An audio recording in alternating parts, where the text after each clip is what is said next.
The possibility of successfully navigating an asteroid field is approximately 3,720 to 1. Never tell me the odds. Hello, this is No, and I believe that if you take cranberries and stew them like applesauce, they taste much more like prunes than rhubarb does. Welcome to the After Effects Kickstart podcast.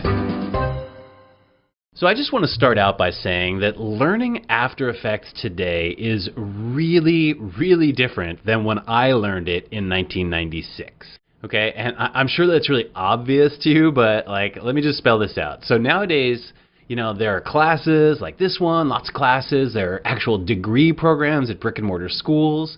There are 1,000,000,001 tutorials. And there's books and there's, Reddit boards and there's whole websites about this, and Twitter is a useful thing if you're learning After Effects, and, Vimeo, and there's a million places, and this discussion is happening everywhere, okay?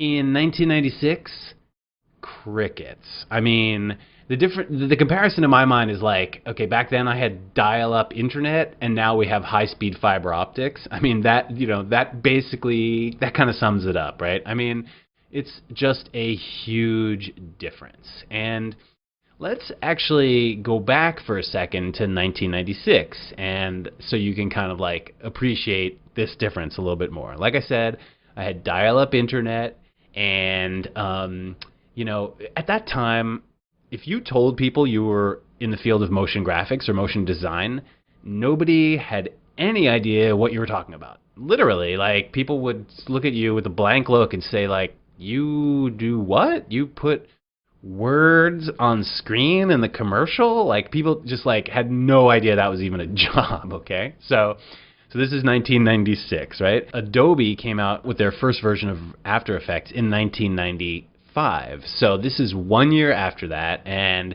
I had bought my first Mac. I think it was probably an iMac, one of those really candy-colored ones. And I had just gotten out of film school and kind of realized that I actually didn't really like working in the film industry, and I wasn't really sure what I was going to do, and it was kind of a dark period for me, to be honest. And I had a really good friend named Rob Eberhardt. He's still a really good friend of mine. And he kind of helped me out with this. He said, you like fine arts and you like animation and you like filmmaking. I think you should learn this new software that's just come out called After Effects. And I was like, well, okay, it's Tuesday and I don't have a job, so let me sit down with this, right? And so he basically came over to my apartment with probably 6 CDs of a cracked copy of After Effects, and probably after 3 hours we got it working. And saved probably $1,000. I forget what the software cost back then, but it seemed completely prohibitively expensive, right? And he basically, once we got it all set up, he basically said, okay, so here's how you make a layer, and here's how you click the stopwatch, make a first keyframe, and that's about it. So thanks a lot, and I got to go, right? And so I sat there for probably 3 or 4 weeks after that, just tinkering with it in my spare time, how does this work? I have no idea, basically completely self-taught. And then finally I went to a bookstore, okay? I think I went to a Barnes & Noble's, just to kind of put this in perspective, an actual physical brick and mortar bookstore, and looked through the, whatever video post-production section until I encountered the one book about learning After Effects, which is called Creating Motion Graphics by a husband and wife team named Trish and Chris Meyer. And, this was the huge aha moment for me. I have always been, and still am, I guess, a total nerd. And so the idea about, learning something based on a book was really what I was used to at the time. I mean, I went through school just like everybody else, and that's how we learned at the time. I don't really think school's like that anymore. But, there was basically this one book, and I was like, okay, great, I'll just read this book from cover to cover. I think I probably read it 10 times, backwards and forwards. But I will say that this book, as important and useful as it was really, really technical, okay? Because what they were trying to teach you back then was the importance of the software, and about basically approaching it like an engineer, okay? They really want you to know, for example, and at least in that version of that book, that the way After Effects processes the data that you're bringing through it, So for example, if you use an effect and then you use a mask, first After Effects puts the effect on, and then it puts the mask on, and then, for example, it puts the transfer mode on, stuff like that. Or like when it renders, and I think all of this now is completely different from, obviously, Adobe has changed this all in the software in the last 17 years or whatever, but, so they were really like, I felt like I was learning to be an engineer. And,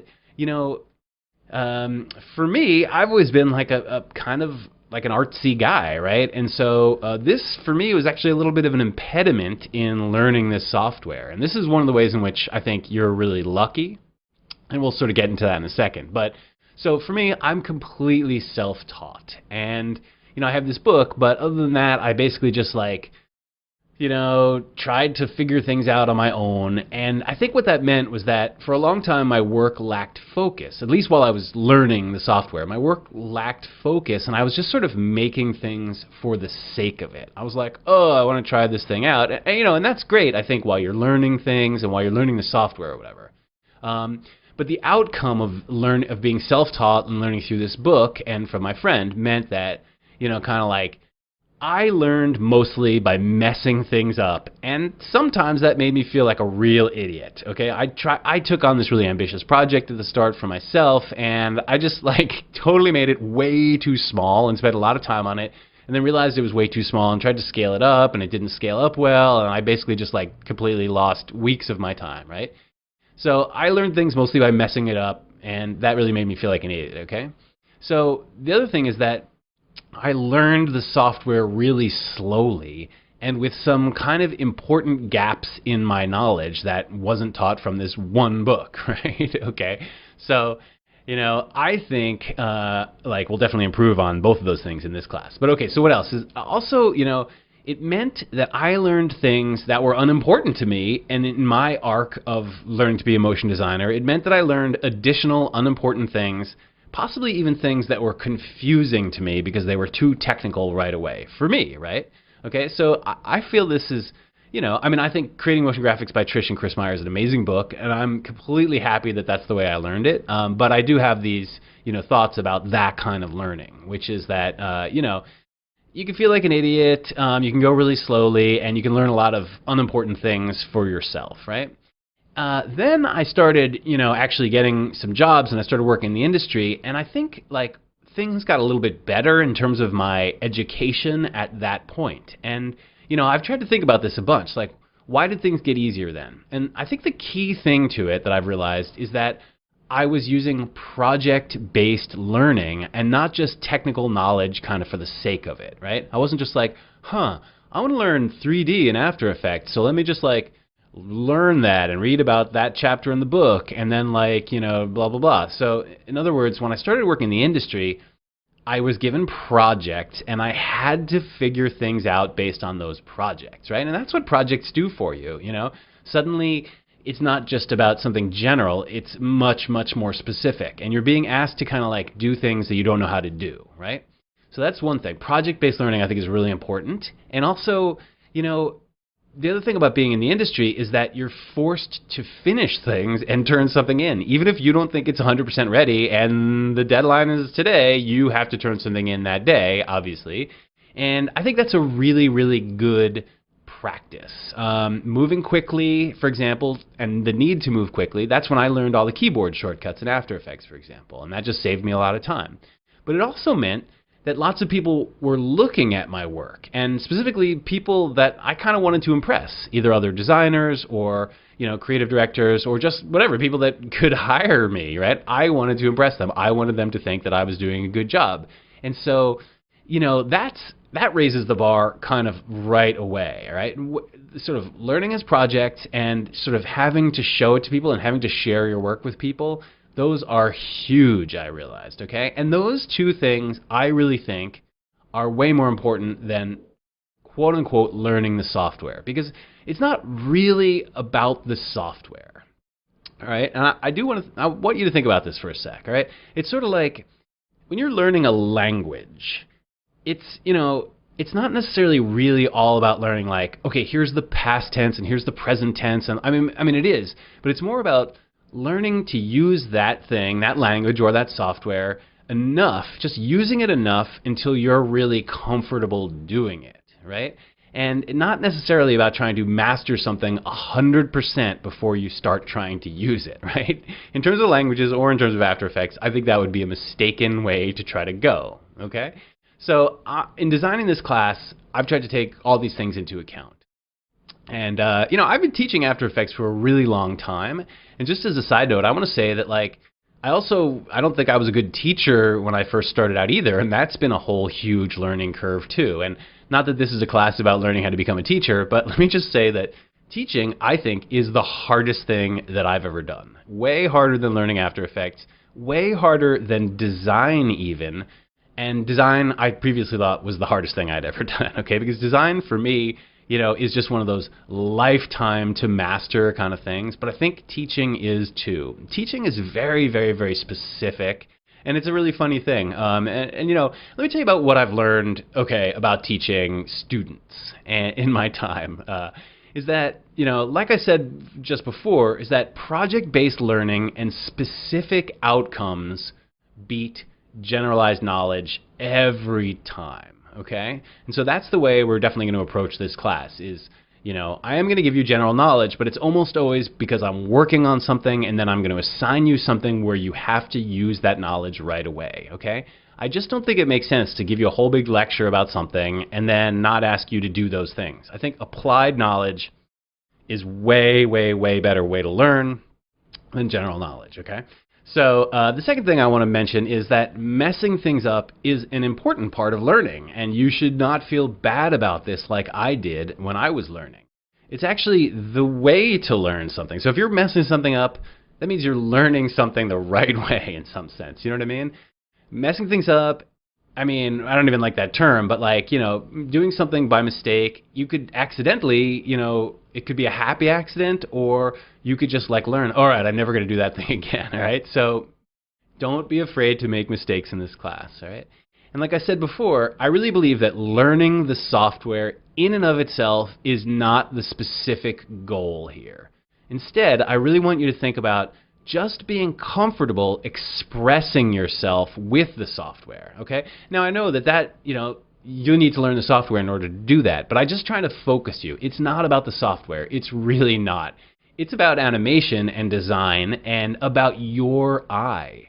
That's what we're trying to bring out here is, everybody's different. Everybody has different life experiences. Everybody walks through this world and sees different things and notices different things and also starts out, I think, as a different, unique person, right? So nobody can animate something or design something the way that you can. And if you're working at the top of your form, meaning you're doing just what you want to do, then nobody can touch you, okay? So I definitely want you to consider that this whole class, all right? Another important thing that I learned from both teaching and from working in the industry, like I said before, is that turning in work is really important. Even if it's incomplete or what you consider to be unfinished, all right? Turn it in. For this class, make all your deadlines. It's way more important to do that than it is to learn this button or that button or this technique or that technique. I promise you. Turning in work causes you to learn more about that work than any other thing, okay? When you see other people watching your work, and in this case, I'm going to take your work and I'm going to, hopefully, if you turn it in, take it and try to improve on it. And, that's really valuable as well to see that wow, I just needed to do these two things and that improved that section a whole bunch. That could be a real eye-opener too.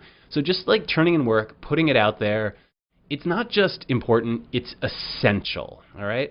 Now, I know what you're thinking is oh, but I'm not good enough and blah, blah, blah. Well, don't worry about that, okay? People will understand that when they see what you're working on, and they're not going to judge you and be oh, after 2 weeks working with After Effects, that guy sucks, or whatever. They're just not going to do that, right? Certainly not in this class, where we're all going to be really positive and supporting and enthusiastic. But I just found in life, and this is just one of those general life wisdom things, that the people that go farthest in this industry, or honestly in any industry, are, yes, very, very talented people who work hard, but also people that promote themselves. And by promote themselves, I essentially mean put their work out there and try to feel proud about it, okay? But not be a jerk about it, but just put it out there and understand it, all right? That will take you to the next level faster than anything else, I believe, okay? And then a couple general things like, I believe that creative limitations in projects are really, really good, and that the more you can limit the, possibilities of what you might do creatively, I think you can actually be way more creative within those limitations. And I sort of see deadlines the same way. After working for a long time in the industry, I've really come to appreciate deadlines because, you could just futz with something forever, and a deadline makes you, just brings you up. It's like, it's due on this day, and I always recommend meeting your deadlines because I think it's the best thing for your work. All right? And then kind of the final advice that I want to give you here that I've learned by working, by teaching, and just by being a person in this world is do more work and be less precious about it. It's important to take your work seriously, but even more importantly is just doing work. Don't get caught up in the game of just like, I'm not good enough, all right? You are good enough, and the way that you get better is just by forcing yourself to do stuff over and over and over again, okay? Just put in your 10,000 hours. I know that seems like a lot, but, I don't know how old you are, but I'm, in my mid to late 40s at the time of this recording, and what I will say is 10 years can go by very, very fast while you're hard at work on something, all right? So put your nose down and, well, first decide what it is exactly that you want to do and make sure that's kind of like hopefully close to what you want to do, and then put your nose down and work on it really hard, all right? This class is a great first step for you. And like I said before, I'm really proud of you for taking this class and for signing up for this and for committing to doing all this work. I believe that this will really reward you a lot, and you will learn a ton, and it'll give you a leg up, very much so, on people who are trying to learn After Effects by doing a bunch of tutorials. I really can't say that enough. So I hope that this kind of shows you kind of where I'm at and the way in which the ways in which I think about learning and the way I learned After Effects as well, as a kind of a cautionary tale, not to do it like that, and also not to go back in time to 1996 and try to learn After Effects then. I don't think it was as fun as learning it today, all right? So thank you very much for listening to me ramble, and I will see you in the next video.